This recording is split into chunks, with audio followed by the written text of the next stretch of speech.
নমস্কার বন্ধুরা, লক্ষ্মী ভান্ডারের নতুন নিয়ম কিন্তু চালু হয়েছে এবং এই নতুন নিয়ম অনুযায়ী বর্তমানে কারা কারা লক্ষ্মী ভান্ডারে টাকা পাবেন এবং তার পাশাপাশি যারা বর্তমানে টাকা পাচ্ছেন তারা আগামী দিনে টাকা পাবেন কিনা, বর্তমানে যারা 500 এবং 1000 টাকা পাচ্ছেন তাদের টাকার পরিমাণ বাড়বে কিনা, সেই সমস্ত কিছু আজকে আপনাদের সামনে লাইভ তুলে ধরবো। তাই ভিডিওটা একটু স্কিপ না করে শেষ পর্যন্ত দেখবেন। দেখে নিন, বদলে গেল লক্ষ্মী ভান্ডার প্রকল্পের টাকা পাওয়ার নিয়ম। 21-এর বিধানসভা নির্বাচনের প্রাককালে রাজ্যবাসীর কাছে একাধিক প্রকল্পের প্রতিশ্রুতি দিয়েছিলেন আমাদের রাজ্যের মাননীয় মুখ্যমন্ত্রী মমতা বন্দ্যোপাধ্যায়। সেই মতো তৃতীয়বার ক্ষমতায় আসার পরেই একের পর এক সেই সমস্ত প্রতিশ্রুতি পূরণ করতে থাকেন তিনি। তার মধ্যে উল্লেখযোগ্য হলো লক্ষ্মী ভান্ডার প্রকল্প। এই প্রকল্পের মাধ্যমে মূলত তপশিলি জাতি ও উপজাতি মহিলাদের মাসে 1000 টাকা এবং সাধারণ মহিলাদের জন্য 500 টাকা করে দিচ্ছেন আমাদের রাজ্যের মাননীয় মুখ্যমন্ত্রী মমতা বন্দ্যোপাধ্যায়। 25 থেকে শুরু করে 60 বছর পর্যন্ত সমস্ত মহিলারাই এই প্রকল্পের সুবিধা পাচ্ছেন বর্তমানে। তবে এবার লক্ষ্মী ভান্ডার প্রকল্পের ক্ষেত্রে কিছুটা নিয়ম বদল করা হচ্ছে। ইতিমধ্যেই রাজ্য সরকারের তরফ থেকে নতুন নিয়ম সংক্রান্ত নির্দেশিকা জারি করা হয়েছে। ওই নির্দেশিকা অনুযায়ী জানা গিয়েছে যে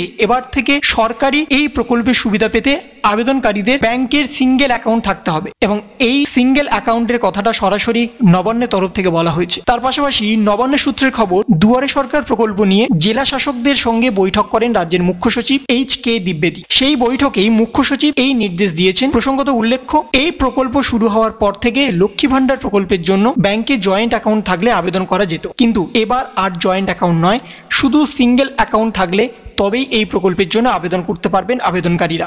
অর্থাৎ যারা নতুনভাবে আবেদন করতে চলেছেন, সেখানে যখন আপনারা আবেদন করতে যাবেন, আবেদন করার আগে আপনারা নিশ্চিত করে নেবেন যে আপনাদের ব্যাংক অ্যাকাউন্ট সিঙ্গেল, অর্থাৎ শুধুমাত্র যিনি আবেদনকারী তার নামেই ব্যাংকের অ্যাকাউন্ট আছে। হাজবেন্ড অথবা তার ছেলে মেয়ে কারোর সাথে যদি জয়েন্ট অ্যাকাউন্ট হয়ে থাকে তাহলে কিন্তু তিনি ফর্ম সাবমিট করার পরেও তার অ্যাকাউন্টে কিন্তু টাকা আসবে না। এবং ইতিমধ্যেই লক্ষ্মী ভান্ডার প্রকল্পে জয়েন্ট অ্যাকাউন্ট নিয়ে একাধিক সমস্যা তৈরি হয়েছে, যার জন্যই এই নির্দেশ। জানা যাচ্ছে যে বহু ক্ষেত্রেই জয়েন্ট অ্যাকাউন্ট থাকার কারণে মূলত আবেদনকারীর টাকা নেওয়ার আগে পরিবারের কেউ সেই টাকা তুলে নিচ্ছেন, যে কারণে এবার নতুন নিয়ম কার্যকর হতে চলেছে।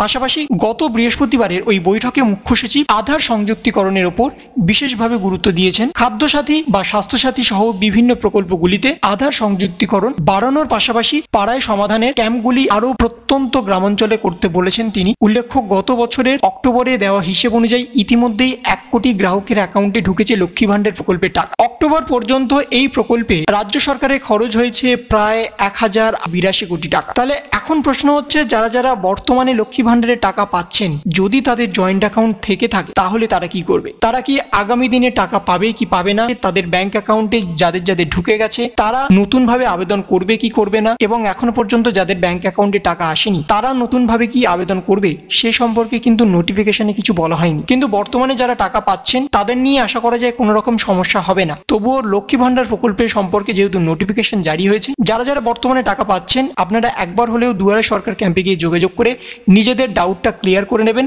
যে আপনাদের নতুনভাবে ব্যাংক অ্যাকাউন্ট সংযুক্ত করতে হবে কি, আপনাদের জয়েন্ট অ্যাকাউন্ট থেকে সিঙ্গেল অ্যাকাউন্টে পরিবর্তন করতে হবে কি, সে সম্পূর্ণ কিন্তু তথ্য দুয়ারে সরকার ক্যাম্প থেকেই কিন্তু পাওয়া যাবে। বর্তমানে নোটিফিকেশনে কিন্তু এর বেশি কিছু বলা হয়নি, কিন্তু এটাই বলা হয়েছে যারা নতুনভাবে আবেদন করতে যাবেন তাদের জন্য কিন্তু সিঙ্গেল অ্যাকাউন্ট বাধ্যতামূলক। যদি সিঙ্গেল অ্যাকাউন্ট থাকে তবেই কিন্তু আপনার ফর্ম ফিল আপ করে জমা দেওয়ার পরে আপনার ব্যাংক অ্যাকাউন্টে টাকা আসবে, নতুবা কিন্তু টাকা আসবে না। তাহলে এই ছিল একটা ছোট্ট ইনফরমেশন আপনাদের সকলের জন্য। যদি আপনাদের ভিডিওটা ভালো লেগে থাকে তবে লাইক করুন, শেয়ার করুন এবং অবশ্যই সাবস্ক্রাইব করুন। তার পাশাপাশি আপনার মতামত কমেন্টের মাধ্যমে জানান। ভালো থাকুন, সুস্থ থাকুন, ধন্যবাদ।